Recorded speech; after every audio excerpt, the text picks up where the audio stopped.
Welcome to the Explainer.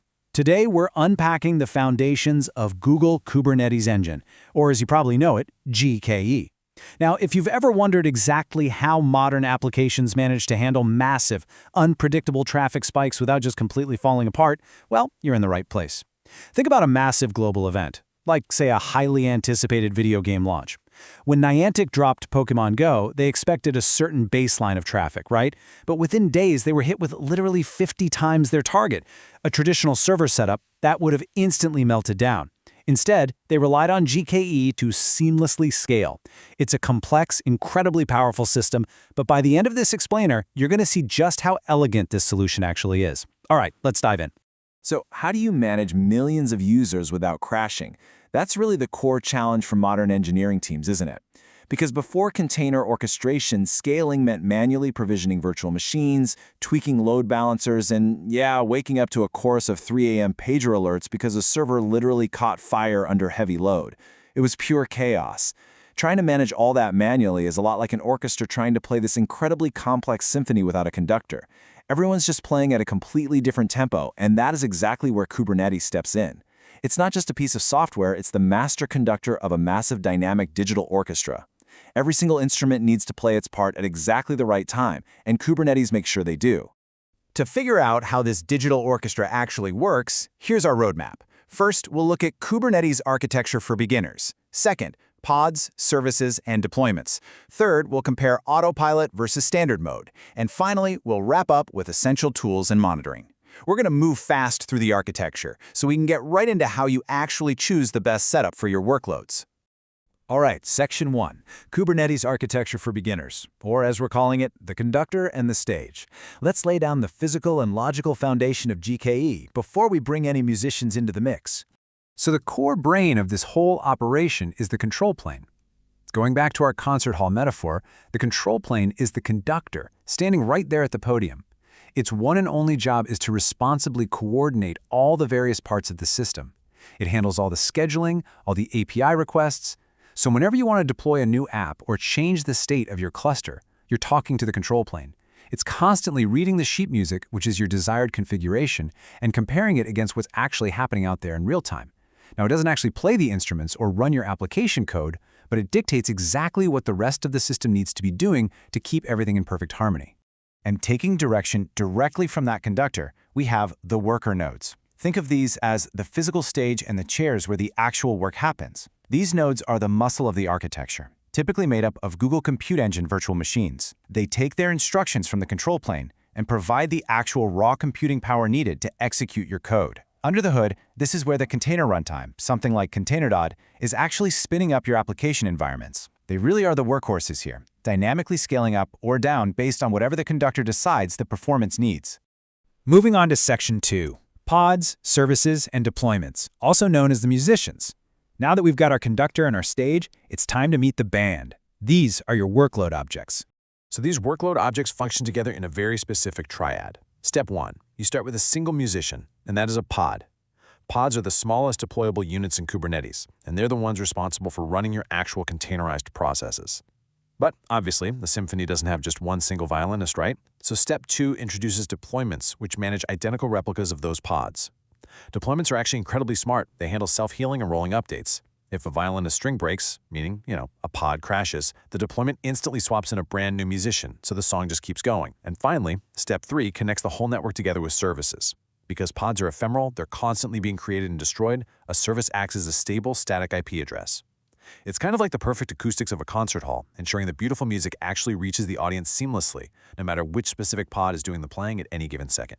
When you interlocked these three elements, what you end up with is an application that's completely resilient to almost any traffic spike. You've got your individual processes safely containerized in pods. You've got your scale and reliability completely handled by deployments, which are constantly monitoring the health of those pods and swapping them out if they need to. And then you have this rock-solid network stability provided by services routing the traffic. Just imagine a huge surge of users trying to access your app all at once. The service efficiently routes their requests. The deployment scales up the number of pods to handle the load, and the pods execute the code. By combining these three elements under the watchful eye of the control plane, GKE keeps your application stable, super responsive, and pretty much ready for absolutely anything. Which brings us to Section 3, Autopilot versus Standard Mode, or choosing your Symphony Hall. This is probably the biggest strategic choice developers face when setting up their GKE environment. Google Kubernetes Engine essentially gives you two very different ways to run your production environment. On one side, we have Standard Mode.